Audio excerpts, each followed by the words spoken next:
Welcome back to Indie Housing Market. I'm Kyle Morris with Morris Property Group and FC Tucker. Hi, Shelly Walters with the Shelly Walters Realty Group and FC Tucker. So we've got a interesting one. Yeah. I think we had Mayor Finkham on last week, and she brought up some really good points that we kind of delved more into. As we've also been talking about inventory problems, all this other stuff that we have been predicting for a couple of months. And now we just really have dived a little bit more into it to be specific with the evidence supporting that. And then it was also interesting to hear the mayor talk about how people who have, like, specifically, obviously for Carmel, she's like, people who have graduated from here want to live here. Mm-hmm. And Grew they up can't here. come back here, right? Mm-hmm. And I know that you said you had somebody. Yeah, somebody yesterday, a first-time home buyer, saying they want to live in Brownsburg, but they kind of had started their Zillow look and everything, and said, I can't even live in my hometown. And I remembered Sue had said that as well, and she said, trying to figure out how to get people back here, but yeah, the kids growing up here can't stay in their hometown. They have to leave, build equity, and then come back later. Then, like she said, will they come back? It makes me sad, when you think about it like that, because I don't know, like as a parent myself, like I've vacillate in between, like I want my kids to stay close and I want them to like spread their wings at the same time. Like I think what I really like is spread your wings and then come back. Right. I guess I don't know. I was talking to my wife about it. She's like, "No, we're moving wherever they go," and I was like, "Oh, thanks you've for got letting more me than know." one. You've got more than one. Right. They don't go to the same place. So yeah. But that's everything. So we're diving more into what we were talking about. Is this inventory is just shrinking it's like a crazy, major problem, and it's only February. And what are we going to see in March, April? Will we see an increase because people see that as the seasonal time to start putting the house on the market? But what we were talking about, which we thought would be a great show, is depends on if we've got, like this year, we have 97 active in Carmel. But if I start to pull up what exactly that means, if we've got buyers, let's just start here if we've got buyers in Carmel, and they are anywhere looking between 200 and 300. Out of those 97, they have 3 to look at. 3. So if we go into, let's just say they're between 3 and 4, 1, 2, 3, 4, 5, 6, 7, 8, 9, 10. So they have like 12 to choose from out of the 97. Yep. So when we say 97 active in a certain city, that's a big, well, not even a big number, because they used to be 150 in Carmel on any given week.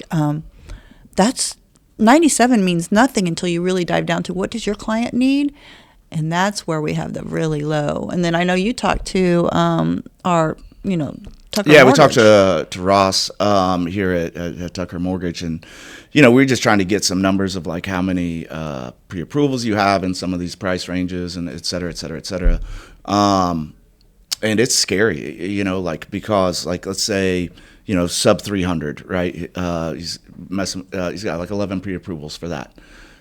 I have 3 of those in Fishers. Mm-hmm. I have 7 in Noblesville, but the problem you have is that's spread across 1,000 loan officers in this area. Now, don't get me wrong, so there's 1,000 loan officers. They're not all, not all of those clients are looking north side. Some may be like looking in Brownsburg or Greenwood or whatever. But just as broad strokes is kind of how we're going to discuss it. Let's say I've got 3 houses sub 300 for people who are looking in Fishers, and I've got 4. There's 500 people looking at those houses. Because when we look at the average of what you're saying, what Ross said, Mm-hmm. and try and figure out how many loan officers out there might have the average of that, and they're taking away half of those loan officers just to get to a number. Yeah. There's no inventory. Well, and then the crazy thing is so there's no inventory for buyers right now, and we have less buyers than we're about to have in 2 months. Mm-hmm. So I don't care how much inventory comes on the market, we have a major bottleneck problem with inventory, and it is going to cause over-list situations. It's already starting, actually. I've heard quite a bit about it with, like a really good turnkey house. Multiple offers already, Mm-hmm. right? Well, the inventory, like we're talking about, looking at mine, I have negative inventory almost. I have -2. Carmel, 18 hit the market, but 16 pended. Mm-hmm. In Westfield, 27 hit the market, but 22 pended. And in Zionsville, 1 hit the market, but 4 pended. So we've been saying that for weeks. Yes, they're just taking away the inventory, which is where I get back to. In Carmel, we're running 140, 150. We're at 97. Yeah. And it's just interesting because, there's some houses that have been sitting as rates were a little bit higher. And then we had, holidays. Like I know specifically when we were looking at numbers a while back, December locally was down 30% within the market. As much as like inventory and units and volume of things that were moved. January was also down, right? When we were looking at it, I think you had that number pulled up. If we can track it down.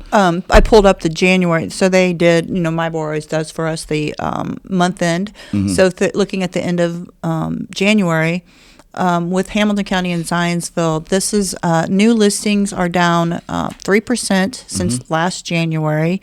And looking at January to January, again, is a lower time of year.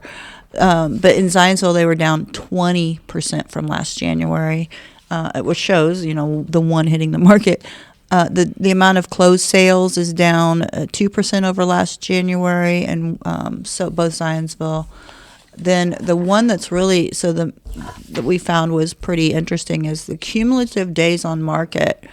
They were the highest they've ever been in January of 2023. That's according to my BOR. Which that surprised me a little bit. I know. Yeah. Because it feels higher now. Yes, but they're saying that we're down on days on market this January, 20% in Hamilton County, which I'm seeing and we've seen in our stats week by week that it was gone way down to an average of 4 and 5 in some of these cities. But so the percent to list received was very interesting because we've said 97% like for weeks now. So I just wanted to say the last time we were getting offers over 100% was in August in 2022. So 2022 August, we dipped below 100% list to sale ratio and have never gone back. And they're saying year over year, we're still at 97% in January of 2024. A little bit of an uptick, but not much. But just showing that we were in the over 100% for since almost a year. April of 2021. Yeah. That's where we stayed. Yep. And then, boom, August of 2022 is when we started the drop. So list to sale ratio is really important for anybody, sellers and agents, to talk about what they're going to sell their house for. That multiple offer situation that we were seeing and going above 100% over January through January since last August 2022 is not happening, but we see it coming back. I don't think it'll go as high as it did during COVID. I don't think we'll be seeing 40, 50, 80, 100K over list, like maybe here and there, but 40 over list was pretty routine. Yeah. Right. Depending on the price point, yeah. I think we'll be up in the, 15 to 30 top end, quite honestly, because the other problem you have is inflation is everything's just so expensive. The cost of the house is more expensive. Interest rates, the people just don't have the money. It starts to get into your debt to income and what you're going to put down. So I do think it'll be over list. I don't want people to be afraid that it's going to be insane. Be prepared. Be prepared. Yeah. But at the same time, agents and buyers. That's the thing, and it's going to take people out of the market, unfortunately, again. But when I'm sitting here, looking at all of this stuff, it's we're only down 3%, right, in January, but that's cumulative, as we were also down in December. And then we were, and so it's not just a down 3%, it's a snowball effect of we are continually having, because that's for January, that's new listings. That's not listings on the market. That's just was listed in January. That doesn't count the stuff that was listed in December. Well, my board says our active inventory from January 2023 and this January 2024 was down 27% in Hamilton County and 36% in Zionsville. Yep. So we already have been talking about no inventory forever. This is looking bleak. Well, so think about that. So you have inventory getting worse and interest rates going down. Walk me through how you think that will work out for us. Because as interest rates go down, people have more buying power. People will feel more confident within the economy, that we're trending in the right direction. And I just don't see any way around this data. I just don't. I don't care how many houses you dumped on the market right now. It would not be sufficient. And so we were talking about buyers and sellers right now. So right now, I would say, I think we started talking about it maybe about 3-4 weeks ago. Like I was starting to get a little bit disproportionate amount of phone calls of people already thinking about spring. And it has ramped up significantly in the past 10 days. Yes. Like I am just inundated right now with phone calls from buyers or listings and stuff like that. But I've got some of these buyers I'm working with, and this is kind of one of the reasons we want to talk about it. Like I have people who are trying to settle. Yeah, already they're settling for houses. again. Their attitude is, I just want to get a house. And I won't let somebody do that. Yeah, right? but where we were in January, in 2021 and 2022, buyers were doing that. Just get me a house. Just get me a house. You and I both are working with a buyer. Just yesterday, my people were like, I just want to see this house that isn't even anywhere near what they told me they needed or wanted, but they went and saw it, and they're like, I think we can make this work. And I hate to see somebody try to do that again, but that's where we're back to, is the amount of houses available in their price point is nil. Well, that's like working with a knowledgeable agent matters, right? So I know the data, I know the trends. I've been in this for a bit now. Like I know we'll be fine, and what you're looking for will be coming on the market here in the next like 60 days. And not just one, like there will be multiples that we could go look at instead of like one. But it is to the point where like, I've got a couple that is a little bit older, children, adult children who are going to be leaving the house, and they're looking at the kind of like the next chapter of their lives with retirement. And we're looking for a ranch with no steps. Yeah, ranches are a unicorn in the house. Right. Yes. And so, I was unavailable. My team member showed a house, and they're like, "Hey, we love this house. We want to write an offer." I was like, I won't write an offer without me looking at the house. So I went the next morning, and like it's a 2-story house with a basement. And I was like, "I'm sorry, what?" And I was like, "I just don't like this. Is just this isn't in line with what we wanted, right? So like, let's double down here for a second and discuss this." And, they're just like, oh, we're excited and, we don't see, so we're going to do this. And I'm like, okay, so I got it. We got fine. We're like back to the timeline. We'll be okay. And that was like Friday. And then yesterday I got sent a house from my buyers that was on the same street, and it was the same floor plan. And I'm like, we just had this discussion that like we're looking for a ranch. We just got to be patient. We'll be okay.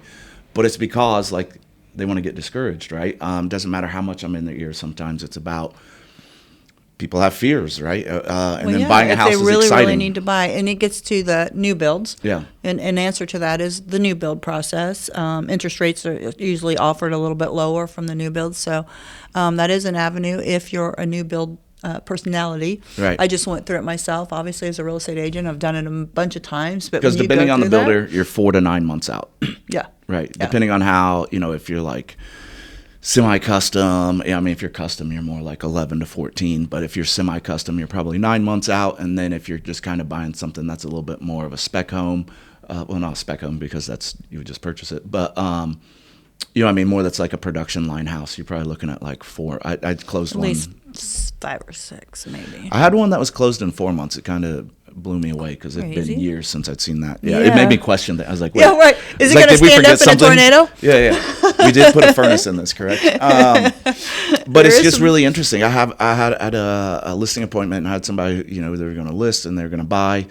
And, we're like 2 weeks into the process, and, they just weren't seeing what they wanted out there. And they're like, we're just going to wait a year. And I was like, and that's fine if they want to do that. But people have been saying that since 2021. Yeah. Mm-hmm. Like, I'm just going to wait a year. So 2022 came around. They came back and tipped, what they say, tip your, what do you call it, your toe in the water? Can't even dip your toe in the water? Yeah, thank you. Yeah. And then they backed out again, and here they are again. But now we're into I really have to do this. Well, I really have to. How many people do you remember from like 2018 and 2019 who are like, yeah, everything's just overinflated, prices are high, I'm going to wait till the market corrects, and like, yeah, no, like that has not happened. And what do we always say? The best time to buy was yesterday. Yeah. And we're walking into and when we had Brad here from my board, he said that they see their projection is 3.6% increase in prices. That'll be interesting to watch with the inventory situation that it seems to be the way we're heading. But let's hope that the sellers who are all pent up demanding as well, they are actually going to put their houses on the market. So hopefully we'll see some of that. But the interest rates haven't dropped enough for those people at 2.8 Right. You know? Well, and I was on a Zoom call yesterday, and our friend Carrie was talking about, kind of nationally they're predicting, because of when they're predicting that rates will fall, that our third quarter will be kind of like our spring market here locally, because that's when rates are predicted to kind of drop a little bit more. Which for me, like, I would want to be buying in the spring then, because You can always refinance. yeah, but Because if any of those interest rates drop, you're going to have multiple buyers come into the market above and beyond the ones that are just going through it right now. But yeah, dropping all these new buyers in when their rates, this is still the time to buy, so you don't have the competition that's going to even be worse. But here's the legitimate, kind of flip side to all of this. If you sell your house right now, you can do well. If you sell it in 90 days, you'll do a little bit better, in my personal opinion, just because it's seasonal. The problem is not selling your house. It's finding another house. And Which gets to being able to Yeah. have an agent who can sell your house and help you not become homeless. yeah, The process of that is a totally different process for a seller that needs to have potentially a layover into the, time period of still looking for a house, 30 to 45 days. And that all has to be said right up front for the buyers to be able to come in. And back in the day, past couple of years, buyers were willing to do whatever it took to get that offer. So if you need to stay an extra, 30, 60 days to find your house, buyers were willing to do that. And I remember when I first started real estate back in 2008, and I would run across the people in southern Indiana. It was standard to have a 30-day stayover in the house. That was standard. And they would come up here sometimes, and then they would want to sell a house here, and they're like, we need 30 days post-possession. And I'm like, what? No way. And it was, no way would you let somebody go and stay in the house for a day. It was just like, what's going to happen? It could be horrible. Just not worth it. yep. And then when that started coming back, now I just kind of feel like that might stay. Some people are just asking for 5 days, I rented, when we built our house, we sold our house. We rented it back from the people who bought our house for 6 months. November to April. Yeah, 6 months. And we paid $1,000 over the mortgage of the new people, because we were going to have 2 storage pods, 2 storage units, and move temporary twice. housing. Yeah. Which temporary housing is more expensive than a long-term lease, right?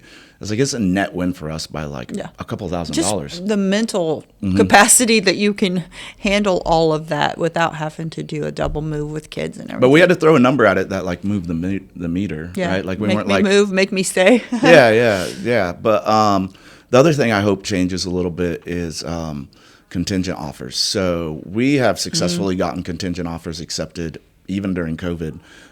So for the past 3 years, we've successfully had contingent offers. I understand the thought process where people think it's an added layer, it's a headache, and all that stuff. And I just think I've dealt with when I'm dealing with an agent who's just really on top of it. I just don't have a problem that the house will sell and that it will close, in my opinion.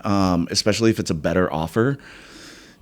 The amount of my deals that don't reach a closing table, I would 1%. I would say it's probably less than 1%. Yeah, well, you better knock on wood. Yeah, I don't need to, because I'm in the same boat, and but it's just that's so rare. because there are avenues to take throughout the pending process to make sure you get to the closing table. Correct. And help both sides get what they want. And get to closing. Yeah. I think part of it is going to be agents and sellers and buyers getting back on board with contingent offers, and that it's not a bad offer. It's a good offer. I understand the potential for the headaches, but if you educate the seller, you educate the buyer, and you have, I'll also say this, it takes 2 agents that communicate at a high level, right? 0 problems. Well, literally 0 it opens problems. up the inventory, so that's where we say And then the you seller can buy will- more houses. Yeah, Or not and buy have more, but you have better selection. Yeah, more to sell. So the inventory, it just is a perpetual forward motion. If we can get contingent offers started again, It opens just because the everything. seller looks at you and goes, "But what am I going to do to buy?" You say, "Well, just we can make an offer and get it contingent. But there are a lot of agents out there that Yep. just are afraid of those, or they think they're horrible and not a way. But that is a way to break open the inventory. But it's the same thing with FHA and VA. There's a lack of understanding Right. of the loans and all that stuff, and like that just takes, people perfecting their craft. It takes educating your sellers, but it takes educating yourself first, right? Exactly. Well, the VA thing is just, to me, very sad, and hearing Super sad. what people say. I'll have agents call me and price, a house, and they're so defeated. They go, "Will you take a VA loan?" I'm like, "Yeah, Yeah, we can. heck yeah. Yeah, we will." Why? She's like, "Oh, thank you. We cannot find anybody who will take a VA loan." Yeah. And I'm just like, the reasons I've been told is because they aren't a good enough buyer, because they can't even put anything down. Which No, is so wrong. they had a VA earned that right Right. to have a 0% down loan. I've had buyers who used a VA loan who could put 20% down, and it would have gotten better with a conventional, but wanted to take advantage of their veteran Right. benefit.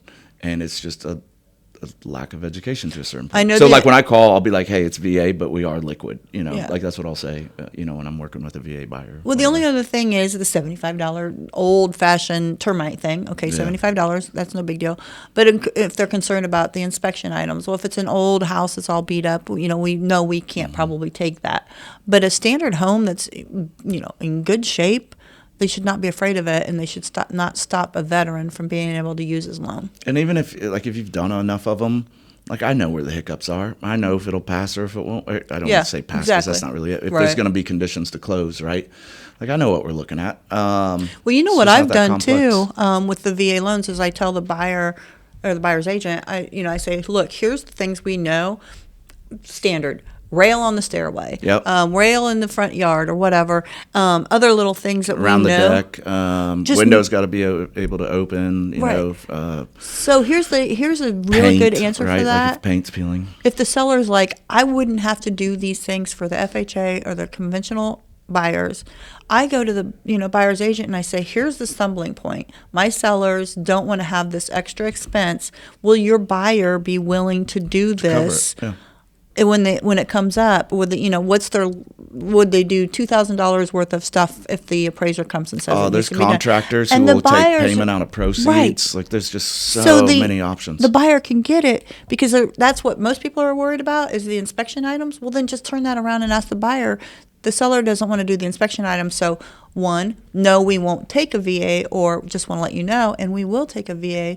There's ways around it, but they just standard no. It's just silly. Yeah, there's just so much to it. I just hope as we get into the spring market, everybody, agents, buyers, seller, they just kind of get out of their own way to a certain extent and educate themselves to kind of know,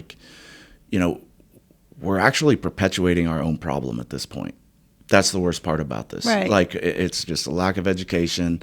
It's a lack of, there's a lot of fear. I think a lot of that is societal based right now, right? With everything that we've been through since, COVID and all that stuff. So I get how we got here. But at a certain point, we're now choosing to be here, and we could choose to not be here. Right. There's just ways of thinking outside the box and Mm-hmm. breaking open this inventory in many different ways and helping buyers. So just a little deep dive into where we were saying, oh, the inventory's low. But if you really look at it for the buyers that are in a certain price point, it's really low. Because to pick from 4 in any given week or 6 in any given week, and if those are the ones that have sat on the market for, 80 days or something, that means there's something wrong with this house. But then that gets Not back to necessarily, maybe though. it's just the price. Yeah, it could be just And the price. It could throw be, an offer at them. Throw an offer and see what happens, because there's still people that are sitting on those prices thinking we're going to sell at 100% list to sale ratio. But there's other sellers that are sitting there and saying, please buy my house. And they haven't done the price reduction because they don't understand that process. We had one that we're looking at, and we wrote an offer, and we ended up at list with a 2-1 buy down. And, there's just kind of some argument about price, but with the 2-1 buy down at this price point, it was above the 97% list to sale ratio. I was basically around 98 and a half, and I'm like, this is a net win on a house that's been on the market 30 days. Which we didn't talk about, but for the buyers, again, this is another way to Yeah. get out of that interest rate scare is to try and get the sellers to offer 2-1. that. Yeah. 2-1 buy down.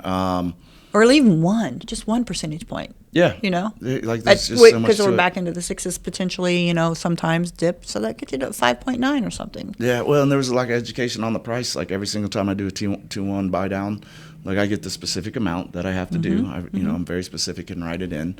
I've had agents who are like, "Oh, that's going to be so much," and I'm like, "It's $7,720 specifically." Like that's the exact number I need. It's just education, and I get it. Like the market, it was a lot, but there was, even though it was kind of drinking from a fire hose, there was a lot of ease to a certain extent of people didn't have to be as educated on some of these things because offers were coming across so clean, but like those are gone. Like offers are going to be more complex, more diverse, more creative, and if you don't know your ins and outs, you're going to end up taking a worse offer for your sellers due to lack of education of what offers look like and loans look like. Well, and it gets back to options. the prepping your buyer or your seller and what the process is in front of you. And with my buyers right now, I'm telling them, I'm going back to explaining the escalation clause, appraisal gap and everything because of the price points they're in. I'm just telling them if this is a house that's going to be perfect. I'm back to saying, when we could see second showings and stuff I'm afraid right now, any house that's on the market, we've got to see it immediately. And If it's you that never house, know, then you'll know when you look at You'll it. never know which house is going to fly off in one day. And I saw a bunch of 1 and 2 days on my stats for the different cities. I saw a bunch of 1 and 2 days on the market. I feel like there's the ones that you for sure know are. Right. But there's sometimes these ones that you wouldn't. That's think what I'm that saying. are, You and don't they know are. which one it's going to be, so you just have to go see it immediately That perfect, and be like, ready. Pinterest looking house. Like, yeah, it's not going to make it. Yeah, no. It's just not And gonna make especially it. if it's priced correctly and so again, we aren't seeing and we're leaving offers open till Sunday, none of that. So get your offer in, get in and see it immediately, get in and get your offer in and get that really nice house. But you can't wait a couple of days on those, but there's others like we're seeing 80 days on the market. So there's 2 markets right now. But I think part of that too is like for buyers, like I want to work with spring buyers now because I want a month of us going and looking at houses, educating what it's going to be like, because they'll be like, well, hey, like what ended up happening with that house? It was gone the next day. And so it becomes this kind of batting practice to kind of see what the market's going to be like, because otherwise you just jump right into it and you're going to be overwhelmed most likely just because you're talking big numbers, higher payments, and instant decisions. And it gets back to they need to know when they see the house that's right for them. They need to know that. Because if it's the first house they see, they won't know it. That's hard. And so you have to do the education part. So not being ready is not a bad thing. So you can get in the houses. So when you are ready, if it's 3 to 4 weeks later, that when you walk into that perfect house, you like, oh yeah, we know. Because there's that hesitation for any buyer. But there's also a hesitation if it's put in front of them the very first one. It's hard. I generally try to not, and this is a conversation I have with buyers, I generally try to not write an offer on the first house we see, right? Because I'm like, we just, just don't know.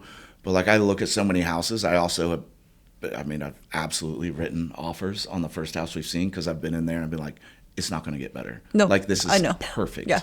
And I'm like, hey, I'm kind of like so stressing at the front door, going, this is a great house. I'm telling you, I haven't seen a house like this in 6 months. Yeah. At this price point, we're not going to find another one. But it's the tough. first house. I'm just telling you. And then the buyers that have said, I need to see more. They'll regret then, it. 3-4 months down the road, they're like, should have done it. And I'm like, I can't tell you this with so much force that makes you feel bad. I'm just trying to be here and tell you what I know in the market because we're in it every day. And that's really hard for buyers to listen to us and tell them this is your house if they just started. So education. I probably for tell a while more is good. people like, hey, be patient. Like, this isn't it. Absolutely. I tell way more well, yeah, people walking that. into that house is very hard. Yeah. It's not very normal. Yeah, so that's like when you do it, you're like, oh, I gotta tell these people, like, hey, this is like, you need to jump. I know. Yeah. I know. And it's like, hard. man, I really don't want to, because I take what I do seriously, and I don't want anybody to think I'm being a pressure or anything like that. Like, I just have the experience and the knowledge base at this point, So, did you see that? I did see that. That's amazing. Somebody with some really wild hair just went by. I've never a rainbow hair, so I was just like, "Oh, sorry." Yeah, squirrel. Yeah. But I don't know. I mean, we could jump into the stats. I don't even think it super matters for me. Like, it's more about explaining them to you guys a little bit better this time, and like why we have the opinions we have. It's like not just an opinion; it's off of data and experience. In Fishers, I had 21 go on the market, 21 total pended, right? Yeah. Like just a net zero. 6 of them pended that were within the 7-day period, right? That made their first 7 days on market, they pended. I've got 104 on market in Fishers. Last week I had 106, right? I'm like at 40 days on market, but we are just trending so far down, it's ridiculous. When I did the hard numbers, I don't want to really jump into all of it, but I had 3 under 300K. I had 13 between 3 and 400K. I had 8 between 4 and 500. And I had 4 between 500 and 600. And I could keep going up. I broke it down into, the smaller numbers. But basically 6 and up, there was 7, right? And then Noblesville, 17 went on the market, 19 pended, right? So I'm sub 100 for inventory. I'm at 94, 48 days on market, 25 median. But in Noblesville, I had more sub 300s. I had 7 on, but I had less 300 to 400s.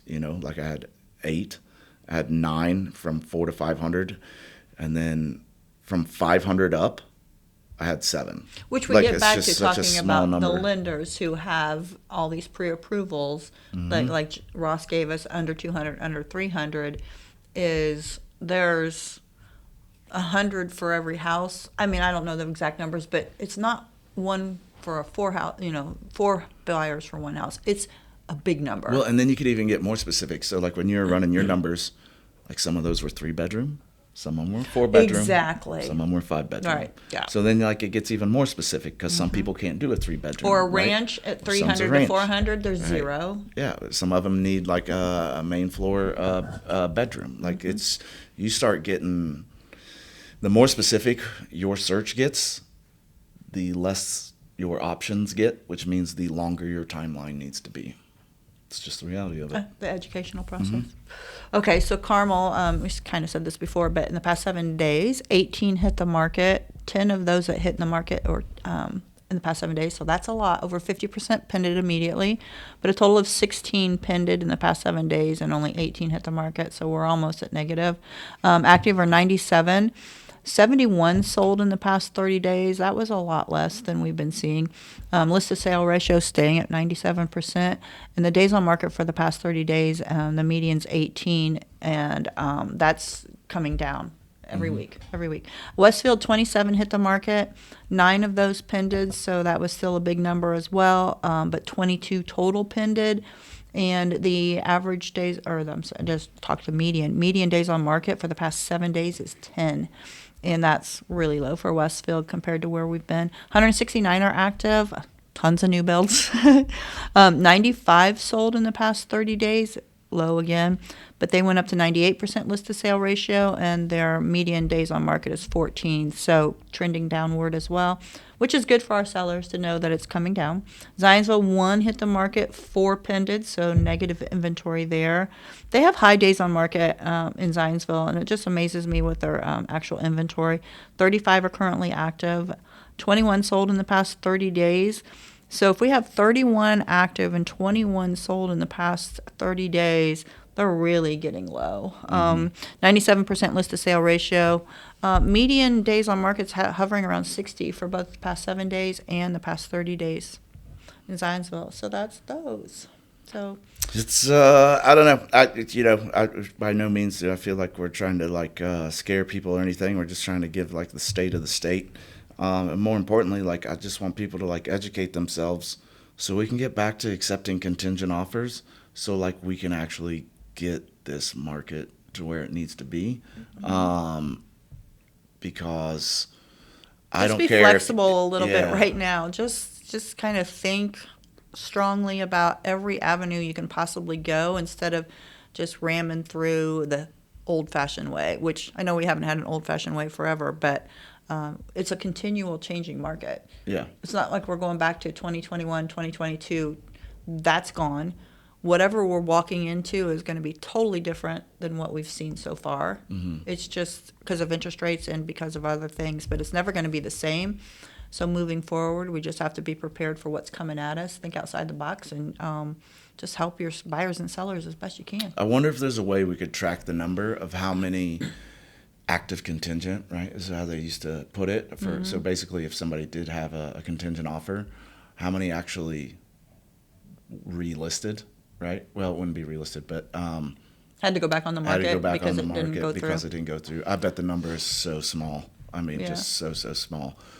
But that's not what happens. It's, everybody thinks it's big. Or honestly, the bigger concern is like, that's great, it's a small number, but like because of the way our society is thinking these days, it's like, yeah, but I'm going to be the unlucky one, right? Yeah, and the other thing about it is their days on market, if you look at it, so contingency, if they say they want a 60-day first right contingency, maybe bring it down to 45 or 30 just to, then you can renegotiate at the end of the 30 or 45 days. But if we're looking at the average days on market of 18 in Carmel, and our medians, I should say, 18 and 14, it's going to go within It'll that. be gone. If we're looking at the numbers and the stats, it's going to go in the time period that they've asked for that time. It'll be before. Yeah. I don't know. All interesting stuff to think about. I know we've got a hard stop here today because you're busy as usual. I'm Kyle Morris with Morris Property Group and FC Tucker. My number is 317-649-5122. I'm Shelly Walters Realty Group, and my phone number is 317-201-2601. And like and subscribe if you would like to, or give us some information of some topics you would like to have us cover. We'd be glad to do that as well. Anyway, thanks for joining us at the Indie Real Estate Podcast.